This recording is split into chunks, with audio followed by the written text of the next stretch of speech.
My truck growled as I rounded the final bend of Cedar Creek Road, the Tennessee sun blazing overhead, but the sight that hit me next froze my blood colder than a January blizzard. Where my family's cornfield should have been acres of golden stalks my great-grandpa planted with his bare hands, a shiny new condo complex squatted like a vulture on roadkill. Its glass walls glinted, mocking me, while a sign out front screamed, Cedar Heights Luxury Living in bold red letters. I slammed the brakes so hard my coffee cup flew off the dash, splattering the windshield as I sat there, chest heaving, hands strangling the wheel. This wasn't just land. This was my land, 5 generations of Carters who'd poured their souls into every inch, stolen in broad daylight. Hey there, you, yeah, the one reading or maybe watching this on your screen. Don't scroll away just yet. Ever had your whole world yanked out from under you? Drop a quick comment below and tell me about it, because I'm about to drag you into a battle that'll make your blood boil. I'm Michael Carter, 39 years old, and up until that scorching August morning in 2024, I thought I had life figured out. I just wrapped a 3-week consulting gig in Nashville, decent money, the kind my wife Lauren and I were banking on to fix our tractor and take our son Ethan, 12 and a Lego fanatic, to the Grand Ole Opry for his birthday. We triple-checked everything before I left. Property taxes, HOA fees, the works. But now? Now I was staring at a betrayal with a parking lot. I flung the truck door open, my boots hitting the ground like a war cry, and stormed toward that concrete beast. Construction workers in orange vests buzzed around, shouting over the growl of machinery, while pristine hedges lined a driveway where my corn used to sway. A guy with a clipboard, mid-20s, sweaty, clearly out of his depth, spotted me and jogged over. "Sir, can I help you?" he asked, his voice wobbling like he knew he was stepping into a minefield. "Help me?" I roared, loud enough to make him jump. "This is my land. I'm Michael Carter. My family's owned this since 1870. He blinked, stammering. You're the owner?" "Yeah, kid, I'm the owner, and someone's about to regret waking this bear." My phone lit up in my pocket. Lauren, texting Mike, "Emergency, call me now." But I couldn't tear my eyes off that condo. It wasn't just a building. It was a dagger in my family's heart. I marched closer, each step crunching over what used to be fertile soil, now flattened into a lifeless slab. A sign near the entrance stopped me cold. Cedar Heights Community Development. Approved by HOA Board. Project Director, Karen Baxter. My stomach churned. Karen Baxter.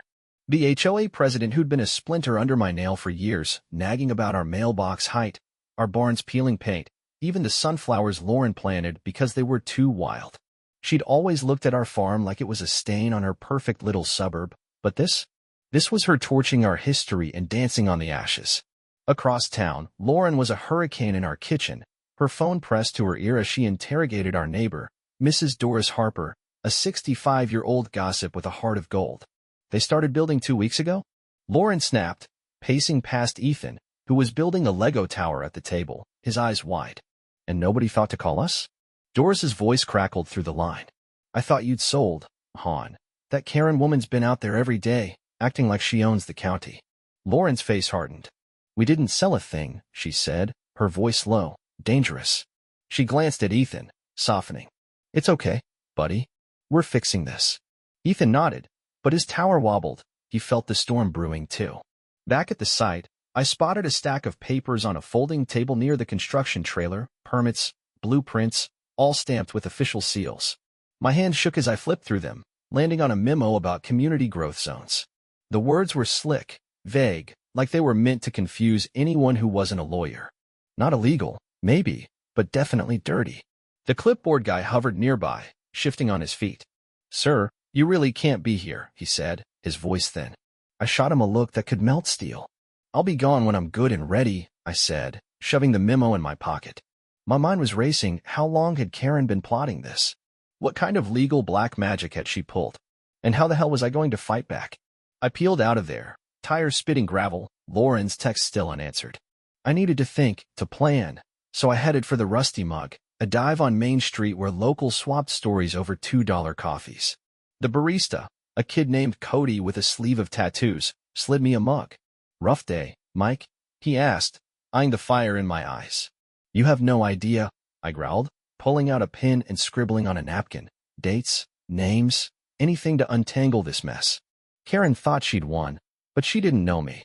My family's history wasn't just corn and dirt. It was a fortress of secrets, and I was about to break it wide open. The rusty mug's coffee burned my throat, but it fueled the fire raging in my chest as I scratched notes on that napkin. Dates, Karen Baxter's name, anything to claw back control. That condo on Cedar Creek Road wasn't just a theft. It was a declaration of war, and I could still see her smug face in my mind, smirking behind those permits. My phone buzzed again. Lauren, texting, "Mike, get home.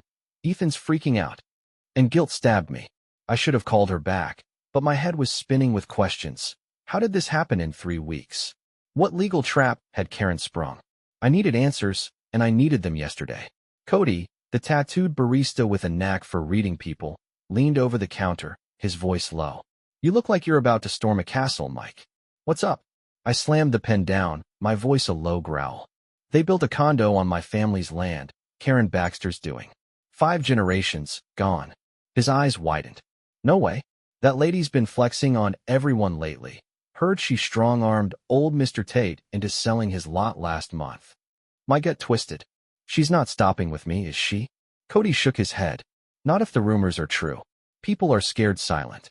Meanwhile, back at our farmhouse, Lauren was a whirlwind of worry and rage. Ethan sat at the kitchen table, his Lego tower abandoned, tears streaking his freckled face. "They took Grandpa's farm," he choked out, clutching a photo of my dad standing in the cornfields. Lauren knelt beside him, her voice trembling but firm. "Not yet, buddy. We're fighting back." Her phone buzzed, Mrs. Doris Harper again.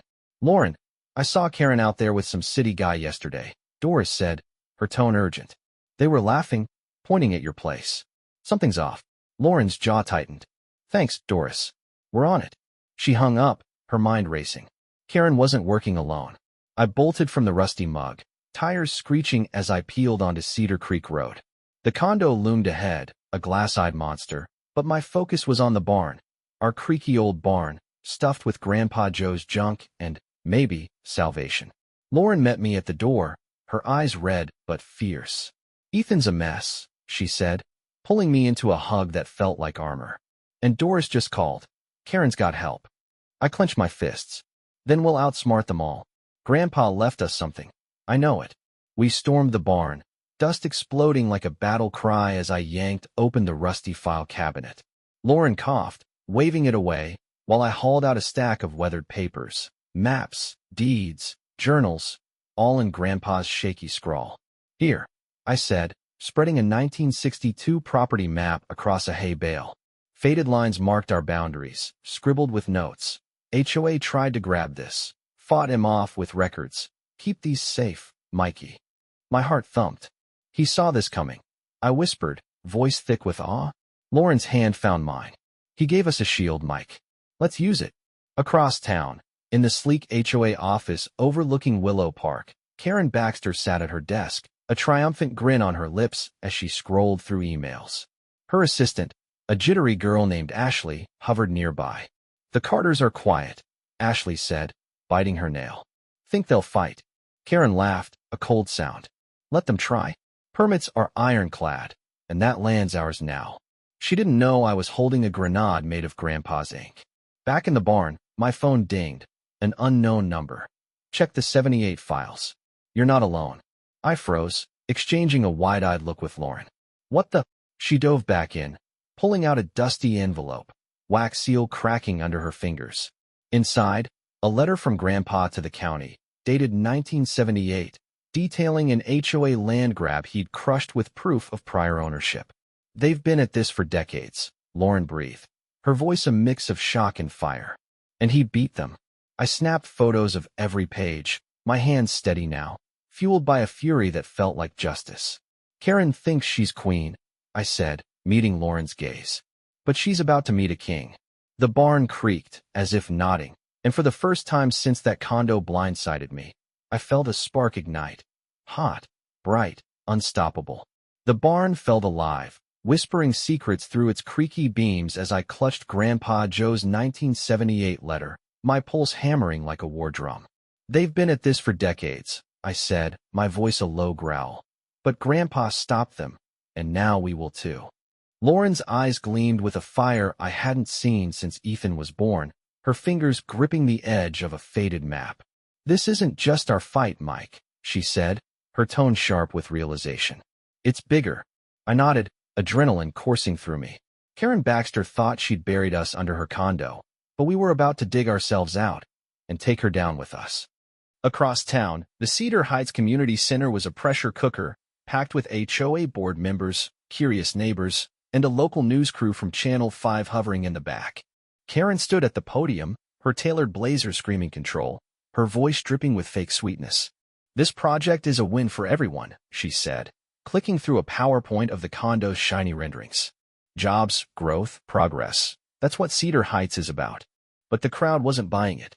Mr. Earl Thompson, a grizzled farmer who'd known my family since the 70s, stood up, his voice booming.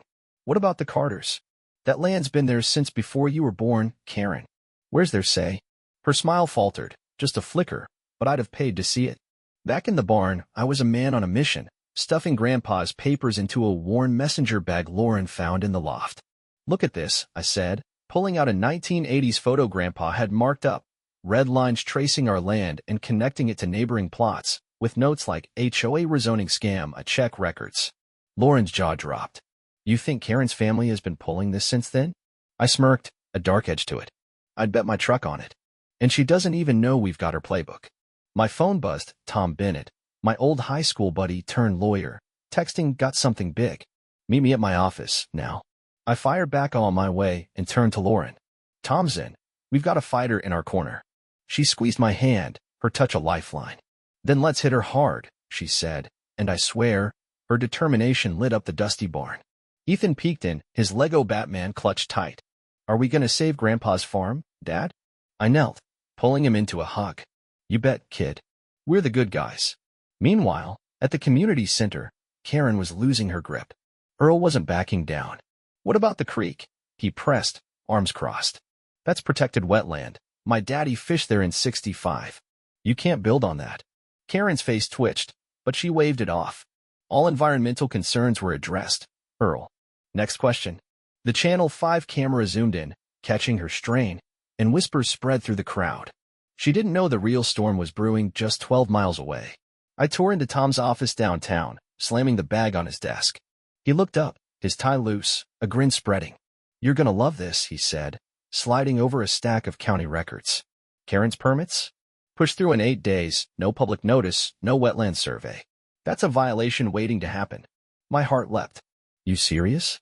He nodded, tapping a 1970s map. "And your grandpa?" He flagged this same loophole when the HOA tried it back then. "Forced a state audit, shut him down cold." I let out a low whistle. "So we've got her." Back at the meeting, Earl kept pushing. "I want proof of that survey," he said, his voice cutting through Karen's deflection. A woman in the back, Mrs. Nancy Carter, no relation but a longtime ally, nodded. "Me too. My garden flooded last spring, that creek matters." Karen's composure cracked, sweat beading on her forehead, but she forced a smile. "We'll provide the documents," she lied, her voice tight. The news crews might caught every word, and I wished I could have seen her squirm in real time. In Tom's office, I was pacing, my mind on fire. "Wetlands," I said, digging through the bag for a photo. There it was, a shot of the creek with Grandpa's scrawl. "Protected, 1967. Tom's eyes lit up. "That's our ace," he said, grabbing his phone. "I know a guy at the Tennessee Environmental Agency.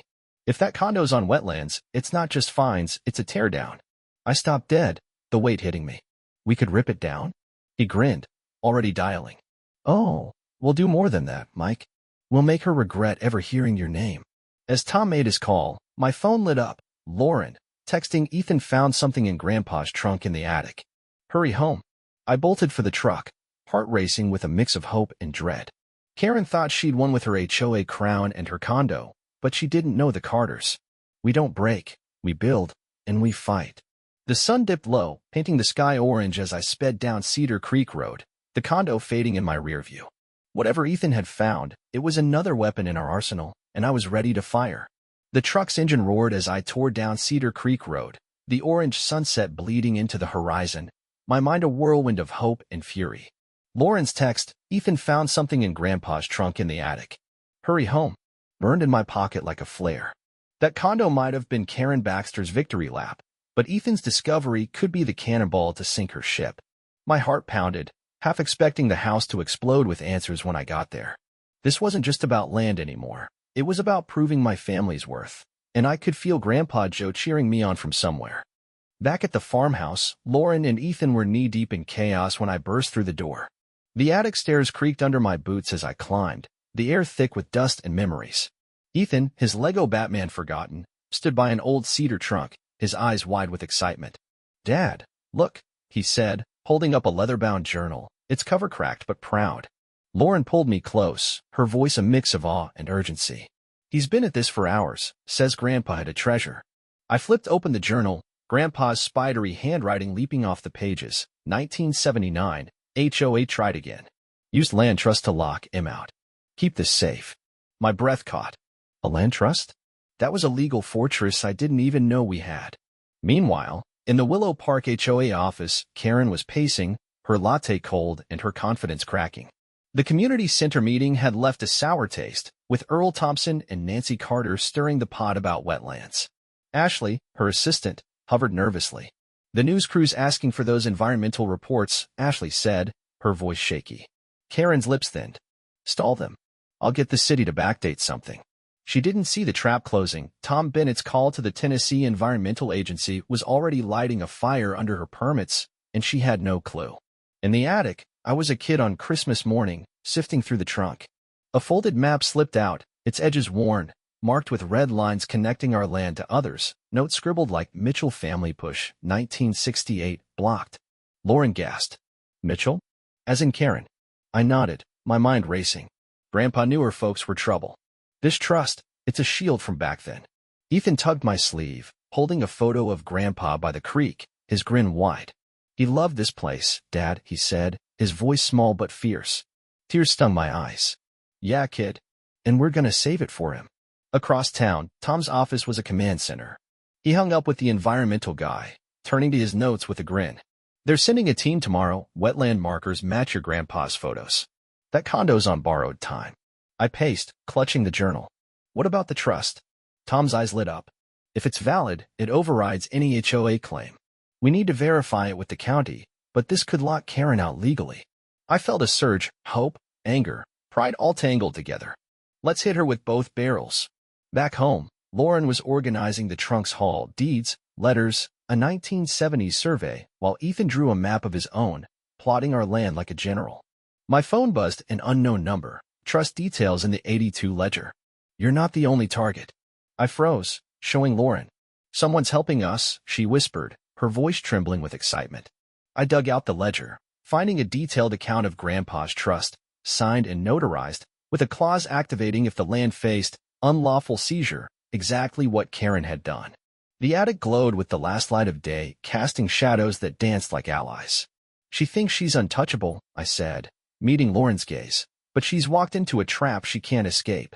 Ethan hugged me, his small frame shaking with determination. "We've got this, Dad." I ruffled his hair, my heart swelling. Karen might have built her condo, but we were building a revolution, and the first shot was about to fire. The attic felt like a war room as I clutched Grandpa Joe's 1982 ledger, its pages a ticking bomb against Karen Baxter's condo empire. That land trust wasn't just a shield, it was a legal grenade, and I was itching to pull the pin. Lauren's eyes sparkled with a mix of fear and fight as she organized the documents, while Ethan sketched battle lines on his map, his Lego Batman standing guard. "We're gonna win, right, Dad?" he asked, his voice small but fierce. I knelt, pulling him close. "We're gonna fight like hell, kid. For Grandpa." His nod was all the fuel I needed to keep going. Across town, the Channel 5 news van was parked outside the Cedar Heights Community Center, where the story was breaking like wildfire. Reporter Jessica Hayes, a sharp-eyed journalist with a knack for sniffing out corruption, stood with her mic, the condo gleaming in the background. "A local family claims their historic farm was illegally seized by the HOA," she said, her voice steady as the camera rolled. "Allegations of wetland violations and backdoor deals are mounting. Stay tuned." Karen watched the broadcast from her office, her face a storm of rage. "Get me the mayor," she barked at Ashley, her assistant. "We need to kill this story now." But the match was already lit, and it was spreading fast. Back home, I was on the phone with Tom Bennett, my voice crackling with urgency. "The trust is airtight," he said, his tone electric. "County records confirm it. Your land's untouchable unless you sign off. Which you didn't. Karen's permits don't mean squat. I let out a shaky laugh, relief flooding me. And the wetlands. Tom's grin was audible. The environmental team's on site tomorrow. If they confirm violations, that condo's toast. I hung up, turning to Lauren. We're going public, I said, my heart racing. This isn't just our fight anymore. It's everyone's. Meanwhile, in the Rusty Mug, the locals were buzzing. Cody, the barista, had seen the news and was rallying the troops. Mike Carter's taking on Karen Baxter, he told a group of regulars, pouring coffee like it was ammo. Mr. Earl Thompson slammed his mug down. About time someone stood up to her. She tried to find me for my chickens last year. Mrs. Nancy Carter nodded, her eyes fierce. I've got flooding issues since that condo went up. If they're on wetlands, I'm with Mike. The room hummed with defiance, a small army forming without me even knowing. Lauren and I sat Ethan down, explaining the plan. We're telling our story to the news, I said, ruffling his hair. You okay with that, bud? He nodded, clutching Grandpa's photo. I want everyone to know what she did. Lauren squeezed my hand, her voice steady. Let's do this. We called Jessica Hayes, and within hours, she was at our door, camera crew in tow. The farmhouse glowed under their lights as I held up Grandpa's journal, my voice raw. This land's been ours for over a century. Karen Baxter stole it, but we're taking it back. Across town, Karen's phone rang. The mayor, finally. This is getting messy, he said, his tone clipped. The environmental agency's involved, and the news won't shut up. Fix this, Karen, or I'm out. She slammed the phone down, her perfect facade crumbling. Ashley hovered, pale. What do we do? Karen's eyes narrowed. We double down. They want to fight? They'll get one. She didn't know the news segment was already airing, lighting a fire she couldn't put out. Back at the farmhouse, we watched the broadcast, Ethan nestled between us. Jessica's voice filled the room. The Carter family's evidence suggests a pattern of HOA overreach dating back decades. The screen flashed Grandpa's maps, then cut to Earl at the Rusty Mug, his voice booming. Karen Baxter's a bully. We're done with her. My phone exploded with texts, neighbors, friends, even strangers, all pledging support. Lauren's eyes welled up. They're with us, Mike. I pulled her close, my voice thick. Then let's make Karen wish she'd never crossed us. The night deepened, the farmhouse humming with purpose. Karen thought she'd silenced us, but she'd just woken a sleeping giant. The battle was public now, and the whole town was watching. The farmhouse glowed under the night's quiet hum, but inside, my mind was a battlefield, plotting Karen Baxter's downfall. The news segment with Jessica Hayes had lit a fuse, and the town's support was a roaring fire at my back. Yet, as I sat with Lauren and Ethan, flipping through Grandpa Joe's ledger, I felt the weight of a secret I'd kept close since the attic. Tucked behind the 1982 trust document was a single, yellowed page, Final Directive, 1985, a notarized amendment Grandpa had hidden like a buried treasure. It declared our land a heritage site, untouchable by any HOA action without a unanimous vote and state approval. My ace in the hole. Karen didn't know it, but I was about to play it and watch her empire crumble. Across town, Karen's office was a pressure cooker. The mayor's warning echoed in her ears, and the news coverage had her pacing like a caged tiger. Ashley hovered, pale and trembling. The environmental team's at the site, she whispered. They're marking wetlands. Karen's face twisted. Give me the county clerk now? We'll bury this with paperwork. She didn't see the trap I was setting, the heritage declaration that would turn her permits to dust. Back home, I gathered Lauren and Ethan at the kitchen table, the page trembling in my hands. This, I said, my voice thick with triumph, is our knockout punch. Grandpa made our land a heritage site. Karen can't touch it without jumping through hoops she'll never clear. Lauren's eyes widened, then filled with tears. He knew, she whispered. He always knew. Ethan grinned, clutching his Lego Batman. We're gonna win, Dad. I hugged them both, my heart swelling. This wasn't just revenge, it was justice for every Carter who'd worked this land. The next morning, I met Tom Bennett at his office, the heritage page burning a hole in my back. This changes everything, Tom said, his voice electric as he scanned it. A heritage designation trumps HOA rules. We file this with the state, and Karen's done, legally and publicly. I leaned in, a grin spreading. Then let's file it, and hit her where it hurts. Tom nodded, already drafting the paperwork. I'll get it to the Tennessee Historical Commission today. She won't see this coming. Meanwhile, at the condo site, the environmental team was in full swing, orange flags marking the wetlands Grandpa's photo had proven. A Channel 5 crew filmed as a lead investigator, a grizzled man named Roy, shook his head. This is a clear violation, he said into the mic. Construction stops until we investigate. Karen arrived, her heels clicking furiously, but Roy held up a hand. Ma'am, you're looking at fines and a teardown if this holds. Her face paled, but she stormed off, dialing furiously. She didn't know my heritage ace was about to seal her fate. I took the fight public, calling Jessica Hayes for a follow-up. We stood on our porch, the condo visible in the distance, as I held up the heritage document. This proves our land's protected, I said, my voice steady. Karen Baxter's been breaking laws for years, and we're ending her reign. The segment aired that afternoon, and my phone exploded, calls from neighbors, lawyers, even a state senator offering support. Lauren squeezed my hand, her smile radiant. They're cheering for us, Mike. Across town, Karen's world was unraveling. The mayor called again, his voice cold. You're on your own, Karen. The state's involved now. Her HOA board met in emergency session, but Mr. Earl Thompson and Mrs. Nancy Carter led a revolt. We're done with your tyranny, Earl said, slamming the table. Vote her out. The motion passed, 6-2, and Karen's gavel hit the floor, her power shattered. She glared, but the room turned its back. Back home, I watched the news. HOA president ousted amid land dispute, and felt a weight lift. The heritage filing was accepted, the condo's demolition ordered, and Karen's network was crumbling. Ethan danced around, shouting, We did it. Lauren kissed my cheek. You did it, Mike. But I knew the fight wasn't over. Karen's last look promised retaliation. Still, with my ace played and the town behind me, I was ready to finish this. The courthouse steps felt like a victory stage as I stood there, the Tennessee sun blazing down, my family's heritage document clutched like a sword. Inside, Judge Margaret Ellison had just dropped the hammer on Karen Baxter and her HOA empire, ordering the Cedar Heights condo demolished, fining the HOA $250,000 for wetland violations, and voiding their claim to my land under Grandpa Joe's heritage designation. The courtroom had erupted, neighbors cheering, while Karen sat, her face pale, her perfect blazer crumpled. I'd won, but this wasn't just a win, it was a reckoning, and I wasn't done yet. Across town, the condo site was a graveyard of Karen's dreams. Bulldozers roared, tearing down glass and steel, while the environmental team supervised, ensuring the wetlands were restored. Channel 5's Jessica Hayes filmed live, her voice triumphant. The Carter family's fight has ended in a historic victory, exposing decades of HOA corruption.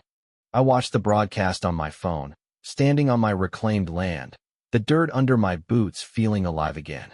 Lauren hugged me, her eyes shining. You did it, Mike.